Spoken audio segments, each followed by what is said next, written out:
Part 5. After traveling down the long path for like an hour, Kikko had finally got to the fork in the road, which is literally a giant fork in the between two roads. Kind of reminds me of that one part in the Muppet movie where they actually did come across one. But let's just get back on track. This is the third time I've seen this joke happening in movies and TV. He goes to the audience. Just like Tweedledee told her, Kikko took the path on the left, which is the path to the Tolji Wood Forest. Tolji Wood is not like a typical sunny and magical enchanted forest in most fairy tales. This is one that's something out of a horror story. It's full of pure darkness with no trace of sunlight ever shining down on it. The trees are all gray and dead. Vines of briars are practically everywhere on the outside, and the creatures are all mostly nocturnal. Before Kikko entered the Tolji's wood, she came across two strange creatures that she hasn't seen before, not even in Wacky Land. The first creature was a griffinette, a female griffin, but instead of a hawk's head, this one has a cat's head that looks similar to Rita the cat. Nice. The second creature was a dog and turtle hybrid. It had a head of a dog that looked like Runt, the dog with a turtle shell body and two dog front legs and two goat hind legs. Kikko walked up closer to them and see what they're doing. Griffinette was playing a game with a dog turtle, and it looks like a gambling game. "Come on, Muck," the Griffinette said to the dog turtle. "We've done this like a million times, and now, find the clam under the right cup." "All right, Cat Guinea, I'll pick the right one," the dog turtle said with a goofy grin. "If I get this one wrong, it'll definitely be the million and one time. Yeah, definitely." There were 3 cups in between the griffinette and dog turtle. The dog turtle picked up the one on the left to find the clam.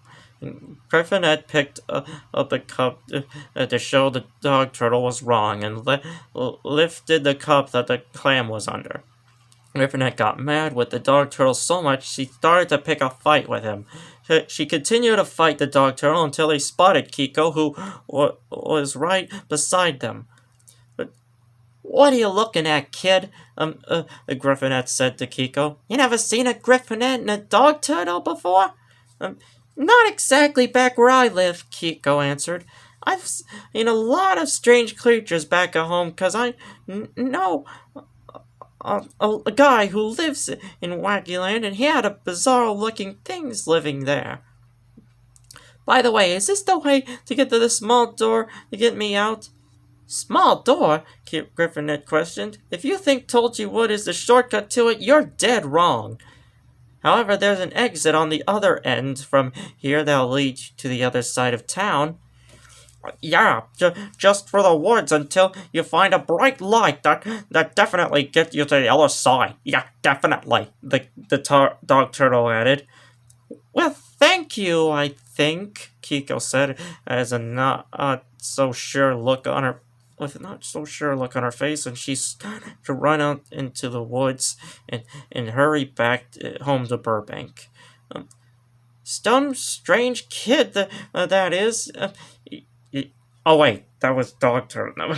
Some strange kid she has. Yeah, definitely strange," the dog turtle said to Griffinette. Suddenly, the two heard an eerie growl that is coming from the deep parts of the Tolji Wood. "We better hurry up and get to the king's party now, Muck," the Griffinette said to the dog turtle. "It's the Jabberwocky."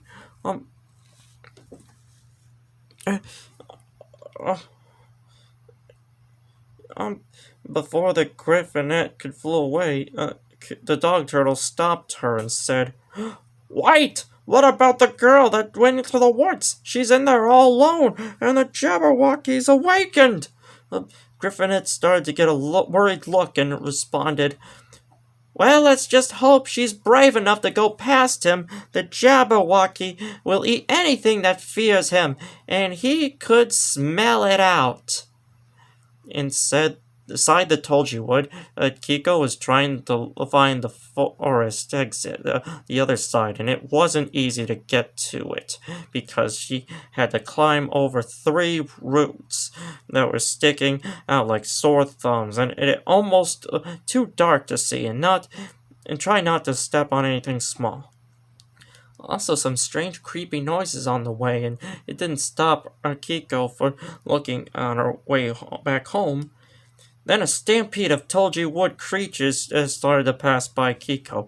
The creatures were slimy toads, green anteaters with long twisted noses and tails like corkscrews, bulagroves, birds with long stilted legs, a jubjub bird, bargrove cousin, and mome rafts with color fuzzy rodent-like creatures. They were all running away, screaming and squealing like they're being hunted or something. Kikko stopped one of the mome rafts to talk and know who or what is they're coming from. Say, little guy, why are you all running? She asked the mome raft. The Jabberwocky! He has awakened from his 100-year slumber! The mome raft said, it all freaked out. Hurry! You get better run! He'll eat you if he sees you and smells your fear, a young slimy toad shrieked as it ran past by. Kikko put down the mome raft and it scurried away with its friends and family. Jabberwocky, Kikko pondered. It sounds like the Tasmanian devil back at home, but I better do what the little guy told me and be aware of that. So she kept going on her way to find the exit. And deeper and deeper, Kikko went into the woods, and still isn't found the way out of it. Just before she could go any further down in the woods, Kikko suddenly heard a burbling and snarling coming from the east wing of the woods, and saw a shadow of the Jabberwocky drawing closer of the turn. Oh man, I.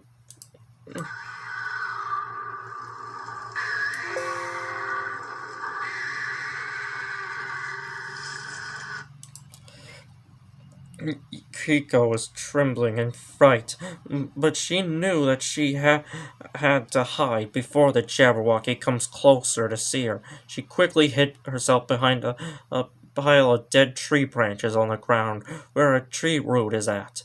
The snarling, burbling got even louder as the Jabberwocky is coming closer. Kikko looked right through a small hole in one of the tree take just one peek and sees the head of the Jabberwocky sticking out the corner of the east wing. That is so not like the Tasmanian devil, Kikko gasped quietly. So not like the Tasmanian devil, she gasped quietly and turned her head away from looking at it. The Jabberwocky had a head that looked like a cross between a grasshopper and a mummified rabbit, and had giant teeth that would easily slice off a person's head with just one jump, and with piercing red demon eyes and long dragon-like whiskers on its face and head that grew out from its skull. It also had a long skinny neck like a snake, a large body of a dragon, and giant bat wings, and even sharp claws like a raptor.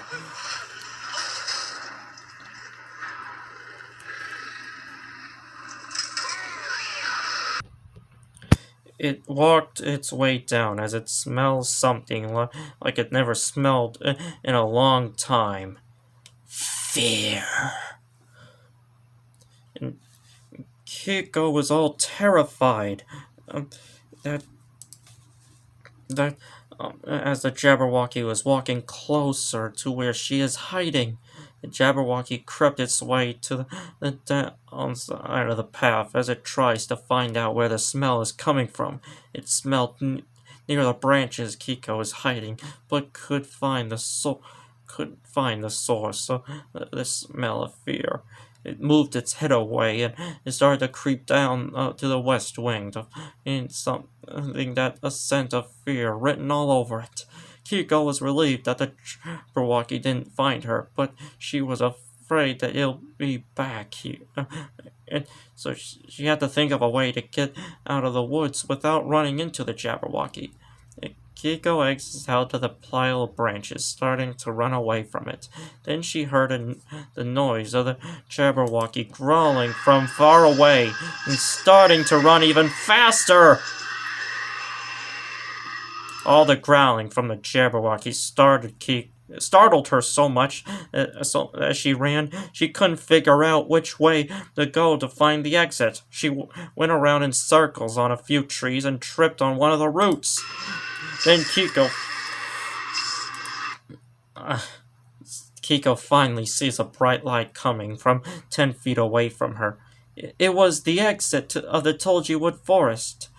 Kikko ran down the path and out of the Tulgey Wood with joy, and she didn't have time to celebrate yet. She still needed to find her way back home. As Kikko continued her journey to find someone to show her the directions to get back home.